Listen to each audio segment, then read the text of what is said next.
Hi friends, ఇవాళ మనం గుత్తొంకాయ కూర వండుకుందాము. కొద్దిగా పల్లీలు వేసుకున్నాము. పల్లీలు, కొద్దిగా వేయించిన శనగపప్పు,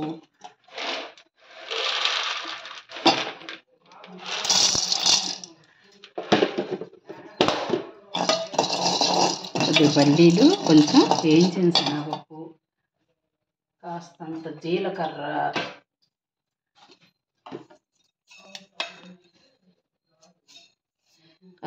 జీలకర్ర, నాలుగు ఎండుమిర్చి,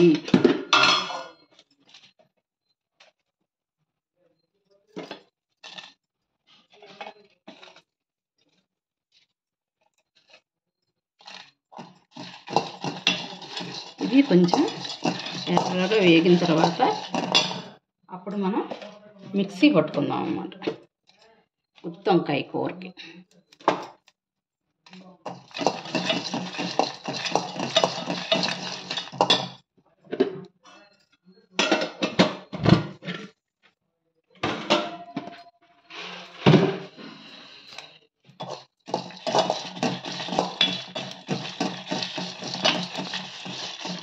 దోరగా వేయాలి. దోరగా వేగిన తర్వాత అప్పుడు మనం మిక్సీ పట్టుకుందాం. వేగుతున్నాయి చూసారా?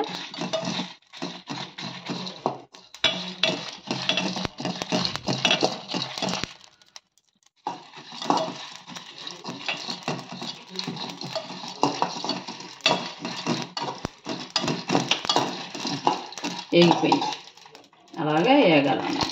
వేగిన తర్వాత ఇప్పుడు మనం మిక్సీ చేసుకున్నాం. కొద్దిగా చల్లారిన తర్వాత మిక్సీ పట్టుకున్నాం.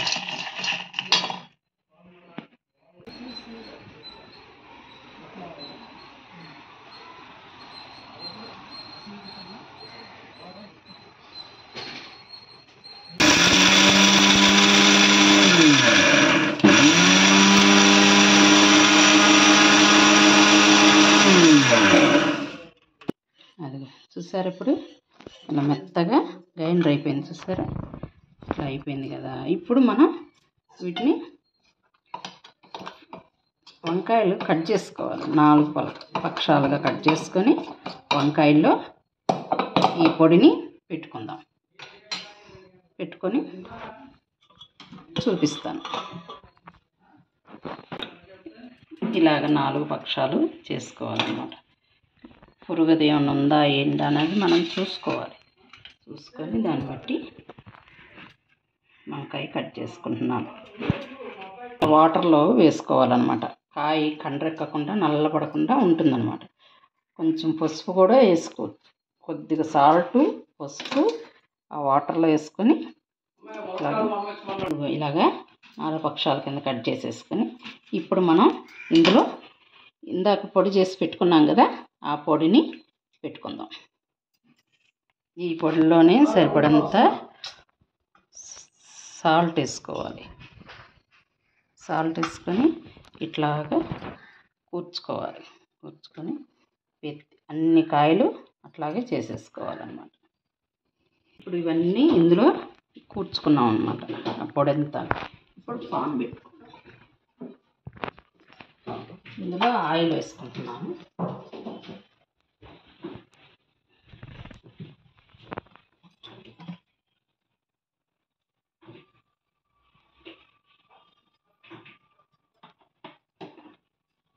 ఆయిల్ కొంచెం ఎక్కువే పడుతుంది. ఇది గుత్తొంకాయ కదా, అందుకని ఆయిల్ ఎక్కువే పడుతుంది.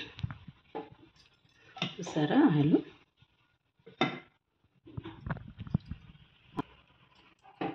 ఒక 5 స్పూన్ల దాకా ఆయిల్ వేసుకున్నాం అన్నమాట.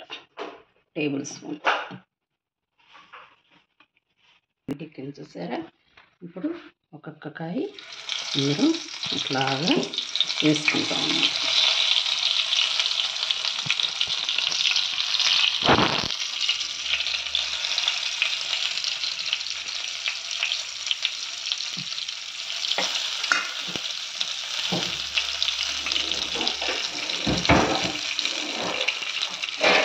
ఇలా మూత పెట్టేసుకుందాం. కాసేపు అయిన తర్వాత అప్పుడు మళ్ళీ దాన్ని కలుపుదాం.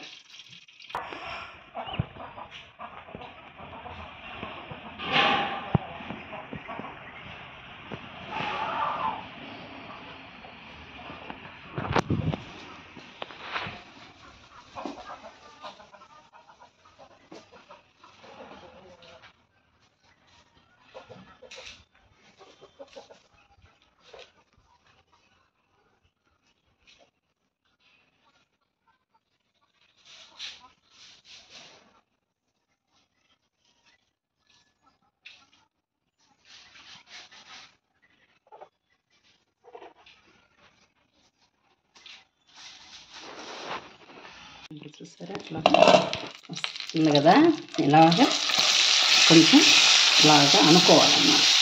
మధ్య మధ్యలో గరిటెతో కదిపితే ఇది అయిపోతుంది, అందుకని మధ్య మధ్యలో అట్లా అనుకుంటూ ఉండాలి. మళ్ళీ మూత పెట్టేసుకుందాం. మెత్తగా అయిపోయింది, అంతే కట్టేసుకుందాం. అయిపోయింది గుత్తి వంకాయ కూర రెడీ. మీరు ట్రై చేయండి, మరి ఎలా ఉందో చెప్పండి చూసి.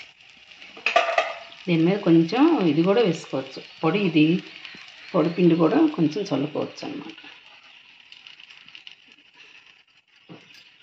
లాస్ట్లో.